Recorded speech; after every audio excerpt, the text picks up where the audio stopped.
Welcome, everybody. This is Steampunk Starraisin of AmberStreet.com, and this is episode 12 of The World is a Mess, and I Just Want to Steampunk It.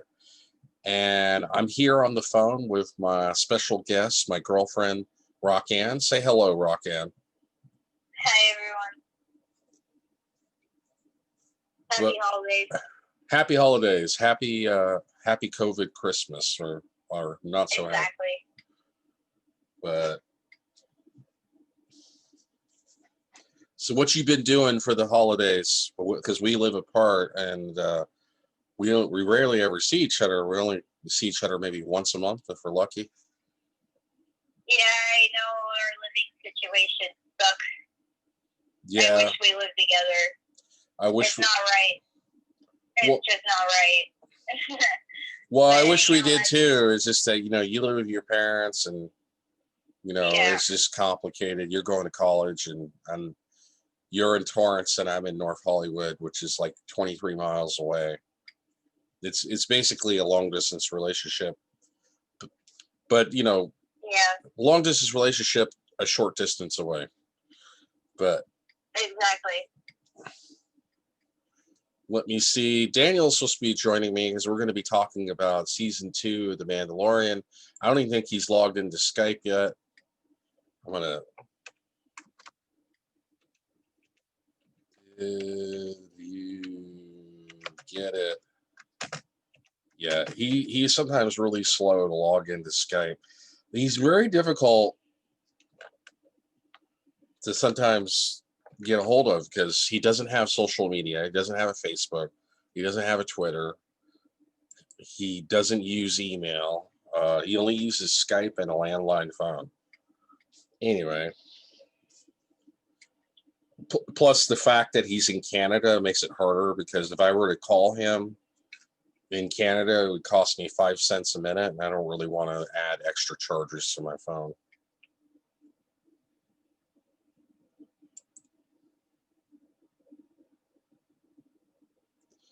But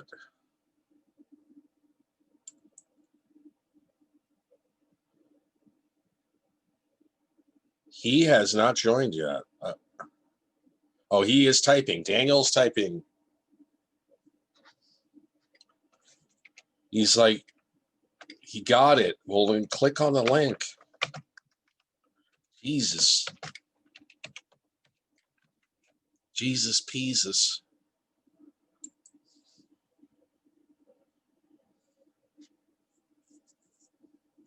And then I gotta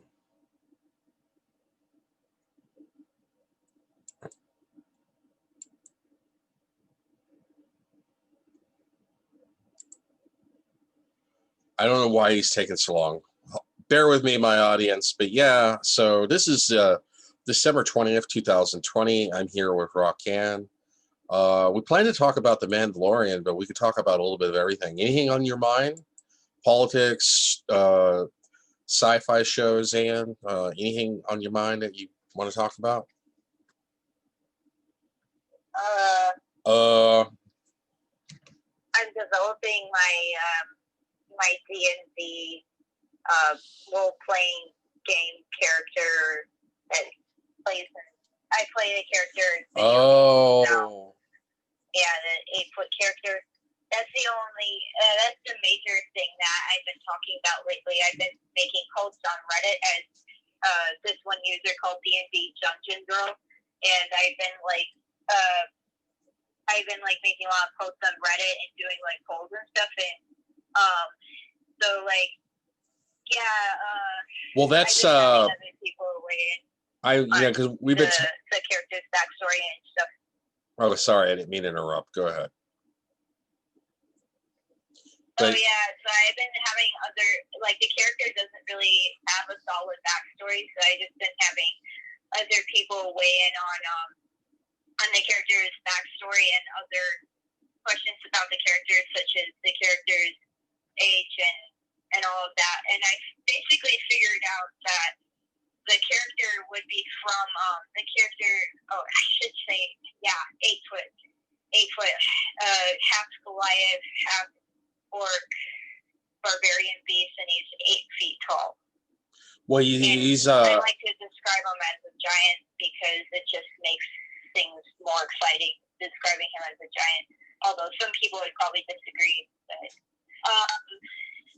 so yeah, he is. That is the character that I'm talking about. Originated from my D&D sessions. So yeah, basically like the premise of his backstory is like, yeah, since he was a Goliath, he was stolen when he was young. He was kidnapped and raised to be a gladiator, and then he escaped. But why does he escape? I don't know. So I'm having other people basically help me out with that. So really, it's going to be a team of people that 8-Foot's really more or less like it's mostly authored by me, but there's going to be some co-writers here.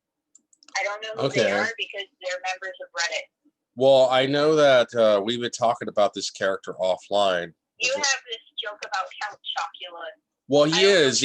I mean, see, the thing with 8-Foot is he is a time traveler.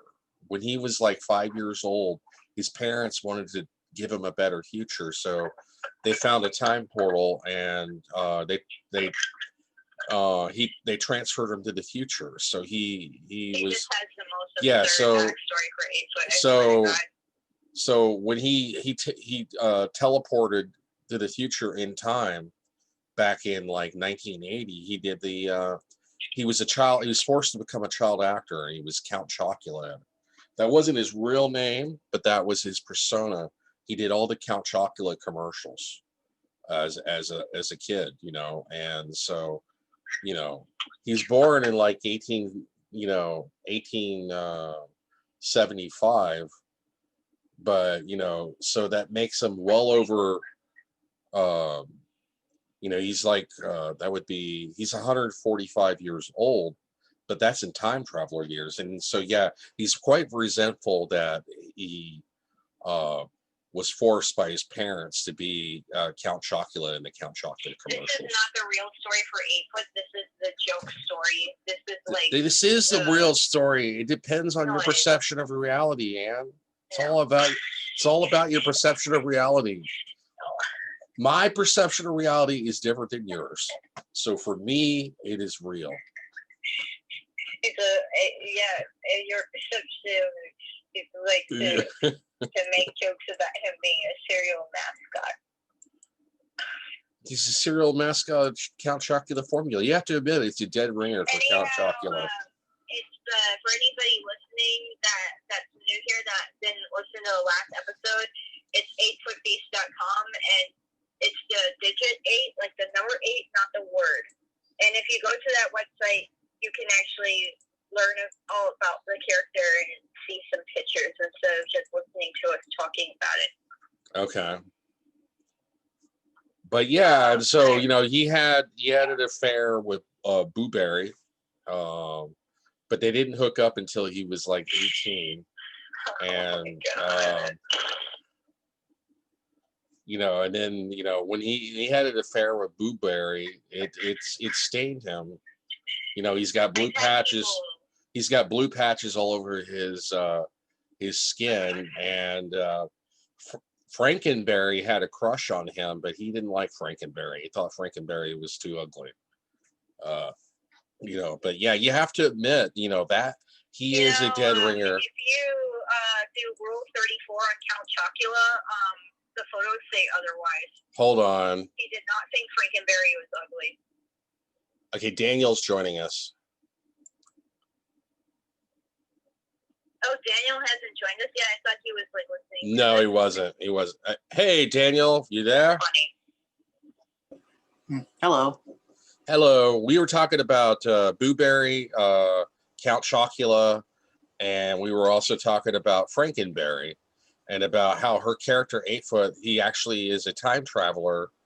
He was born in 1875. His parents wanted him to have a better future. So they sent him through a dimensional portal. Hold on, let me explain the story. They sent him through a dimensional portal. He time traveled to the future, and so he was 5 years old in 1980, but he was really born in 1875.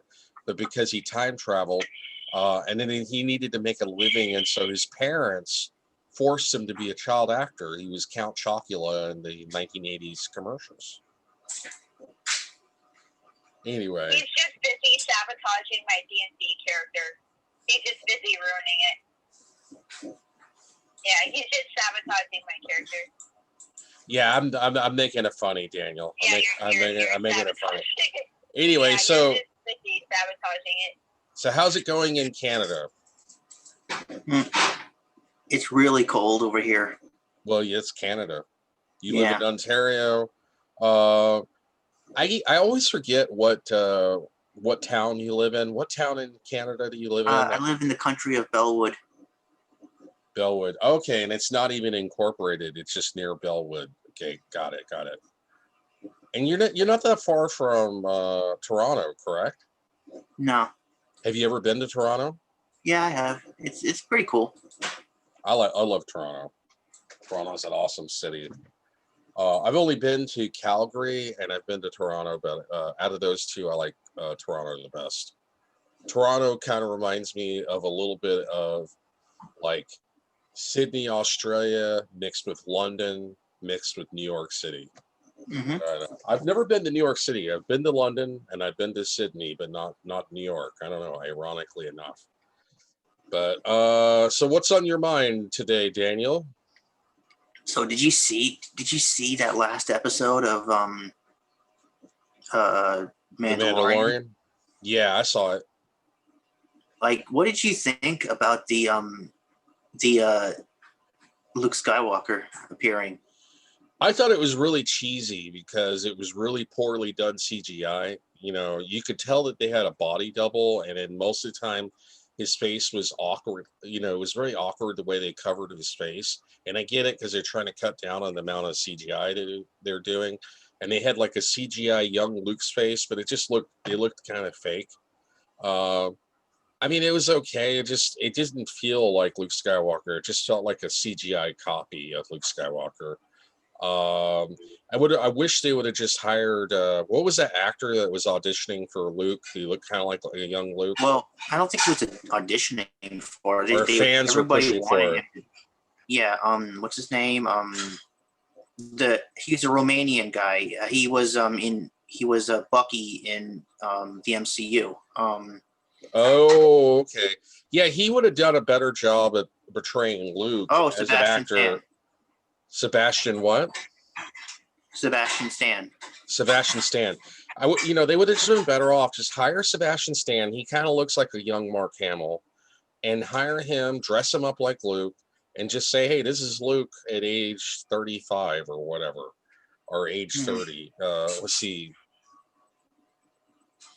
Luke was 18 at the time of A New Hope, and what's the time difference between A New Hope and Return of the Jedi? Like 5 years? 5 years, yeah. So that would make Luke like 28. So he looks like a young Luke at age 28. And they would have just been better off hiring an actor instead of doing cheesy CGI. It's like, when is Hollywood going to learn that you can't over rely on CGI special effects? I didn't really like the Death Troopers. They just seem not the Death Troopers, the Dark Troopers. The Dark Troopers, they seem like weak sauce to me. I liked Boba Fett being in it. You know, he's become a major character of The Mandalorian, which was surprising midway through season 2. But I thought it was comical how incompetent the Imperial Remnant is. Like, you know, how did the Empire even take over the galaxy if just a handful of people can go through and destroy a whole Star Destroyer and destroy a whole base on their own without any assistance from the New Republic? I don't know. I just thought that was a little bit poorly written. Maybe I'm just too picky. Maybe I'm just too bitter about Star Wars. Yeah, it doesn't really make very much sense, but I just say it's luck. I guess lucky. So. The Force is with them, but It was okay. That's what I'm going to say. I'm going to be like, meh. It was okay. That's my opinion of it. I am excited for the Book of Boba Fett. I thought it was interesting how basically the post credit scene, which was like 3 minutes long, because I remember I was watching it online and I was like, well, this is already the credits. Why is there still another 3 minutes after the credits? And I was pleasantly surprised with the Book of Boba Fett. He basically takes over Jabba's palace and becomes the new Hutt, the new head of the Hutt. So I guess he's going to be Boba the Hutt. He's going to go from Boba the Fett to Boba the Hutt. That's not supposed to be coming out until a year from now. Oh, we lost Ann. We lost Ann on the signal, but anyway, so it's just here with me, Daniel. But we can continue to talk about the Mandalorian. I was joking earlier about her character. She created a fictional character, 8 foot. Uh-oh. Hey, we lost you. You back? Yeah, the call dropped. Okay, we're talking about season 2 of the Mandalorian. Hold on. Anyway, Daniel. So what's your opinion of the episode? I liked it. I thought it was a good season finale. Ooh, I want to interject something when you're ready. Okay, yeah, hold on. We're talking about the Mandalorian. Let Daniel finish real quick. Good. Go ahead, Daniel. I thought that it was really interesting. I think that CGI Luke could have done better, because we were talking about this. Like, CGI Tarkin was way better in Rogue One than CGI Luke in the finale of The Mandalorian season 2. Yeah, it looks low budget. You could tell that they had a very restricted budget. It's nowhere near the quality of CGI of Rogue One. You could tell they were very on a restricted budget. They did it like a bottle show. A bottle show is where you have like one set or only like 2 sets, and you're trying to limit the budget. That's the whole purpose of a bottle show. So the season finale, because it all took place on that small Star Destroyer, it had the feeling of a bottle show, restricted budget. It's like, well, if you're going to do a Star Wars show on a restricted budget, then you need to look at some of the fan films, what they did, and write the episode accordingly for a low budget. But yeah, so I was a little disappointed. It was mediocre. I was like, yeah, it was okay. It wasn't great. It wasn't particularly bad. It was somewhere in between. It was whatever. That was my opinion of it. Anything else you have to add about the Mandalorian finale? Boba Fett. Yeah, Boba Fett was good. I liked how at the end he became the new head of the Hutt clan or something. Like, he just he took over. I thought it was cool, yeah, but like the most exciting thing is like I want to know Luke's. Okay, I heard Mark Hamill. He was credited, right? He was credited in the credits, right? Yeah, because if you use the likeness of an actor, they will get a credit. I know, because but you're using their likeness, their persona. Give you an example. Peter Cushing, I think, got a credit for Rogue One, even though he died like in 1994.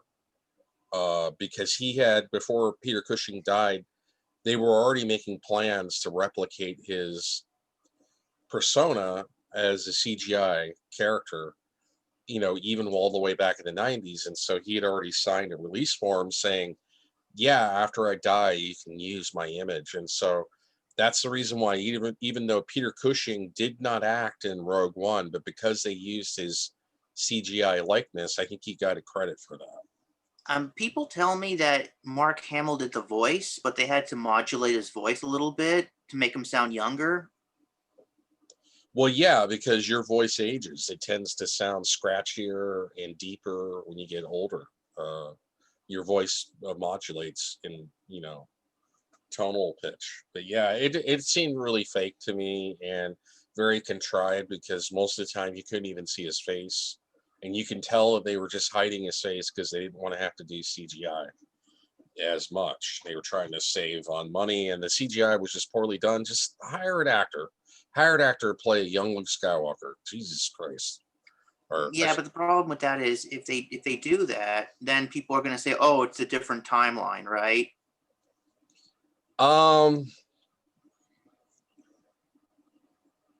It doesn't have to be a different timeline. You just, they used to do this to shows all the time. The problem is CGI is just not there yet. The technology, it's really complicated to make a person look like alive and real. you know, and it's just not quite there yet.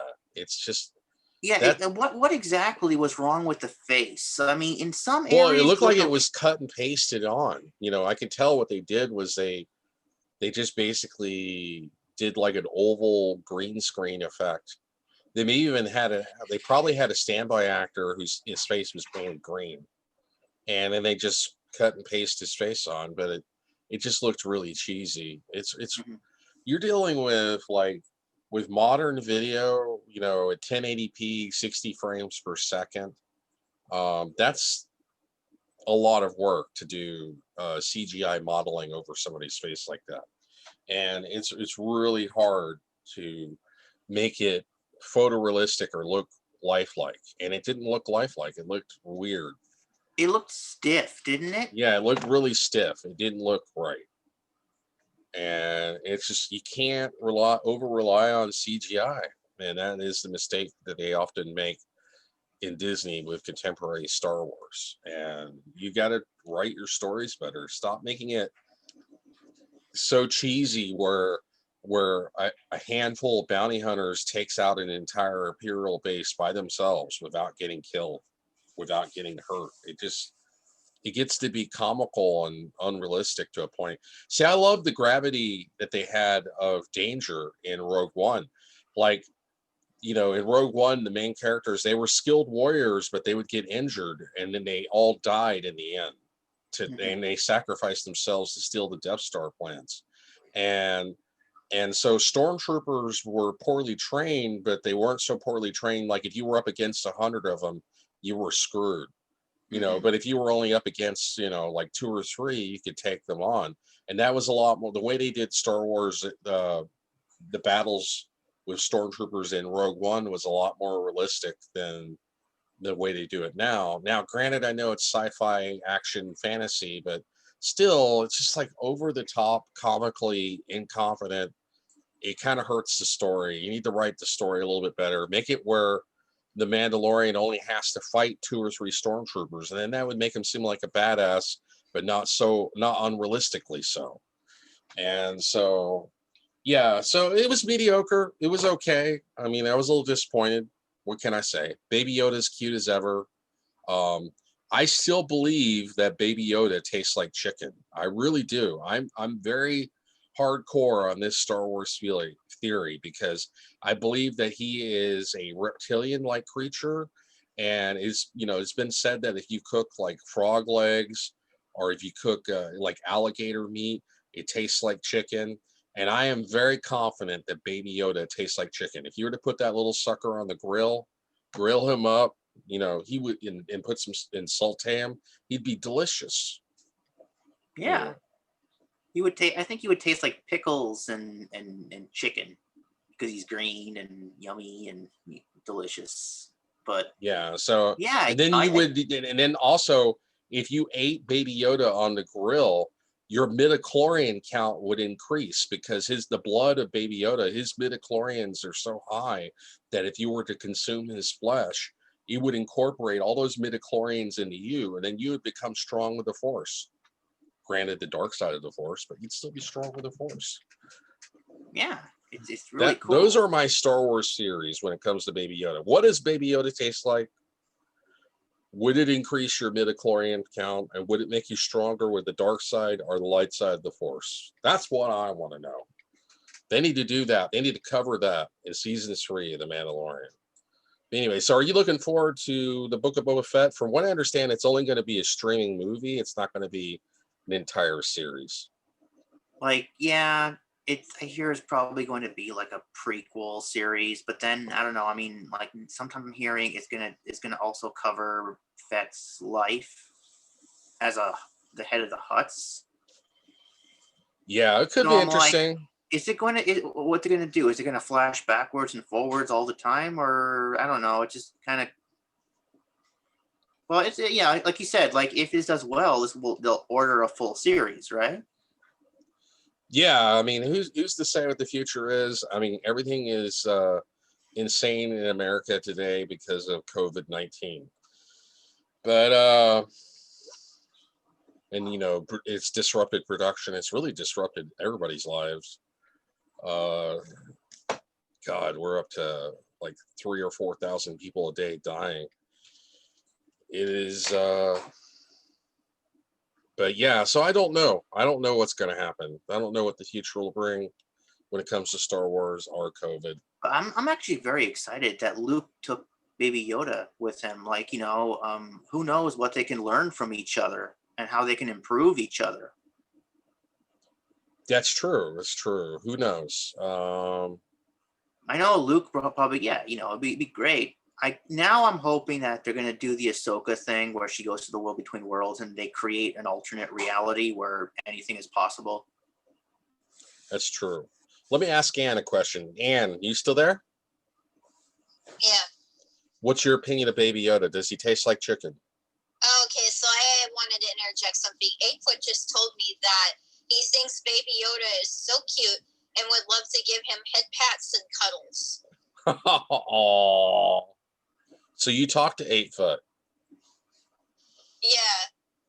Did you talk to 8-Foot about him being Count Chocula?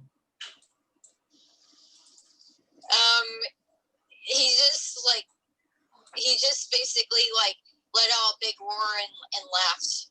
Ah, okay. And then he said that he's going to try that cereal. He really wants to try that cereal. Well, he thinks it would taste really good. Apparently you can buy it on eBay, but it's like $5 a box because you can't get it in the grocery store anymore, and apparently people are selling it. You got the Frankenberry, you got Count Chocula, you got Boo Berry, that's my favorite. And then you got Yummy Mummy, and you got Brute Fruit. They added 2 new characters. They screwed it up. They subverted the original 3, characters. But anyway. Gosh darn you, Captain Crunch. But, anyway, getting back to Daniel, any other thoughts or observations or anything else you want to talk about? We got about 6 more minutes. I'm trying to keep this show down to a half hour because I don't want it to be too long until it becomes more popular, because usually, based on my research, the average video length that people prefer to listen to or watch on YouTube is about a half hour long. And I don't want to get too long and meandering when right now I only, according to my iPod, or not my iPod, my podcast analytics, I only have an average audience of 2. So until I get more views and more popularity, I'm definitely going to keep this down 30 minutes. But anyway, so we got about 6 minutes left. Any other thoughts about any other Star Wars show or sci-fi show you want to talk about for these last 6 minutes? Can you hear me? I had something. I forgot now. Are you talking to Daniel or are you talking to me? I'm talking to Daniel. Any last thoughts for you, Anne? Me? Yeah, we got about 5 minutes left. You asked me my opinion on Baby Yoda. Yeah. As for my opinion on Baby Yoda, it's the same as 8-Foot's. I would like to give Baby Yoda head pats and cuddles as well. I got this coin bank. This was the last one they had left. Baby Yoda coin bank for.